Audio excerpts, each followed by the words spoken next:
Olá pessoal, tudo bem? Alexandre Gossen falando aqui de Porto Alegre, onde vim para participar do Refat, o Congresso 2022 do Refat. O que é o Refat? O Refat é uma rede internacional de estudos sobre autoritarismos contemporâneos, né? Nós sabemos que a democracia está em crise não apenas no Brasil, mas no mundo inteiro. Ela passa por um momento de um grande refluxo, tanto à direita como à esquerda. Eu vim assistir professores da Itália, da Espanha, da Argentina, de Portugal, do Brasil. Vim inclusive encontrar professores meus da Universidade de Coimbra, onde realizo meu doutorado, e vim também me apresentar. Eu tenho um trabalho para apresentar sobre a comunicação e o populismo e a relação deles com o autoritarismo contemporâneo e como existe uma falsa equivalência no tratamento que o jornalismo e a mídia tradicional conferem o conhecimento vindo da academia e o conhecimento científico que tem uma boa proveniência e o conhecimento que na verdade não passa de desinformação. E pessoal, quiseram o destino criar essa grande coincidência de que o Refat se dá justamente, essa rede, né, internacional de estudos sobre autoritarismo, a edição do Congresso de 2022, se dá justamente na semana das eleições do Brasil, uma das maiores democracias do mundo, e quando o mundo está olhando o que está acontecendo aqui, com muita preocupação. A mídia internacional tem repercutindo dentro do possível todo o ambiente de violência horrorosa que nós estamos tendo desde o início da campanha eleitoral. O Brasil talvez não esteja tendo maior cobertura por conta do recrudescimento das agressões entre Rússia e Ucrânia. Ucrânia tentando retomar territórios e Rússia fazendo uma série de plebiscitos e referendos de ocupação de áreas que foram tomadas da Ucrânia de uma forma violenta. E tudo isso temperado pelo caldo da atuação de Roberto Jefferson no final de semana.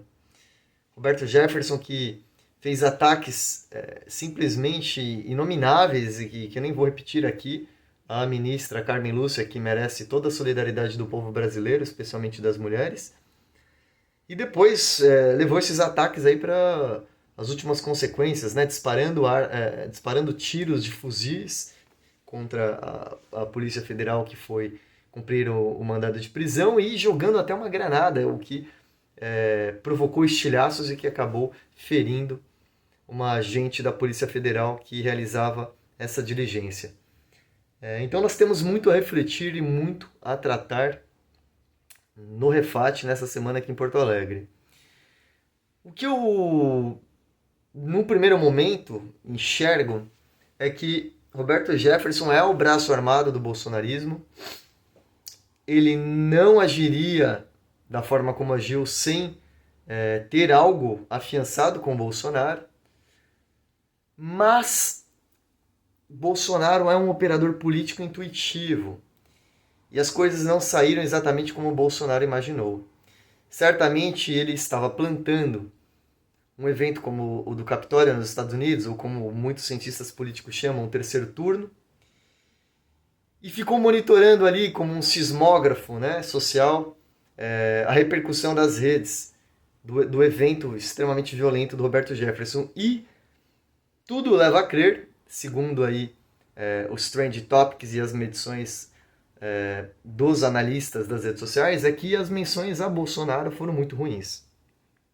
Bolsonaro saiu da ofensiva, que é a sua posição natural, é a posição do bolsonarismo, de ofensiva nas redes sociais, para ter que adotar uma posição de apagar incêndio, de tentar reduzir os danos que o evento lhe causou. E aí isso fica muito claro pela mudança dos posts de Bolsonaro, que ele começa simplesmente preocupado com Roberto Jefferson, depois ele se preocupa um pouco com a Carmen Lúcia, depois ele se preocupa muito com a Carmen Lúcia, depois ele manda um ministro da Justiça cuidar do caso, e termina chamando Roberto Jefferson de bandido, se solidarizando com os policiais, mas ao mesmo tempo deixando claro ali que ele ainda acredita numa falsa equivalência, equiparando uma suposta arbitrariedade do Tribunal Superior Eleitoral com uma pessoa que dispara tiros de fuzil como Roberto Jefferson. O fato é que, exatamente na última semana das eleições, quando o bolsonarismo tem toda uma máquina azeitada para operar nas redes sociais e que pode, especialmente após a quinta-feira, quando acaba o horário eleitoral, poderia disparar com muita força as suas fake news, que vão desde a mamadeira de piroca até o kit gay, etc., essas barbaridades que nós conhecemos, que é um momento em que Bolsonaro mostra muita força e consegue reduzir a vantagem de Lula. E Bolsonaro, de repente, agora, nessa última semana, ele vai estar na defensiva. Claro que não podemos esquecer que até a semana passada Bolsonaro vinha minando, engolindo a diferença de intenção de votos para Lula.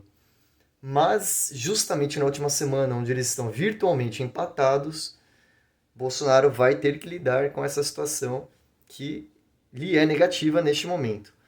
Não nos esquecendo que, no mundo que nós vivemos de muita aceleração do tempo, o que hoje é notícia, talvez na quarta ou na quinta-feira já não seja mais, tenhamos novos factoides, e aí talvez o bolsonarismo possa conseguir entrar no final de semana com um viés mais positivo. Mas no momento, nós realmente observamos um momento mais pró-Lula.